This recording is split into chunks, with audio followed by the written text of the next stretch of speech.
আজকে polymyalgia rheumatica নিয়ে আলোচনা করব এবং এই অসুখটা দেখতে পাওয়া যায় বৃদ্ধ বয়সে সাধারণত এই অসুখটা হয় পলিমায়ালজিয়া রিউমাটিকা এবং দেখা যাচ্ছে মেয়েদের মধ্যে এটা বেশি হয়।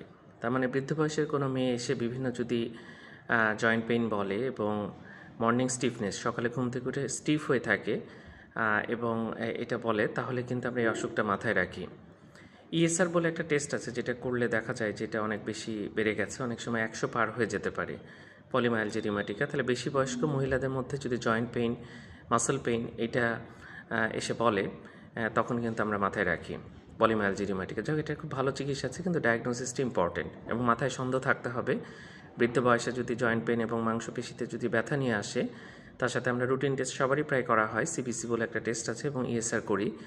ইএসআরটা অনেক বেশি থাকে, তার সাথে জয়েন্ট পেইন এবং মাসল পেইন যদি বলে, তাহলে এটা পলিমায়ালজিয়া রিউমাটিকা হতে পারে এবং এটা একজন এক্সপার্ট রিউমাটোলজিস্ট, তিনি সহজে ডায়াগনোসিস করতে পারবেন এবং এরকম হলে ওনাকে দেখাবেন।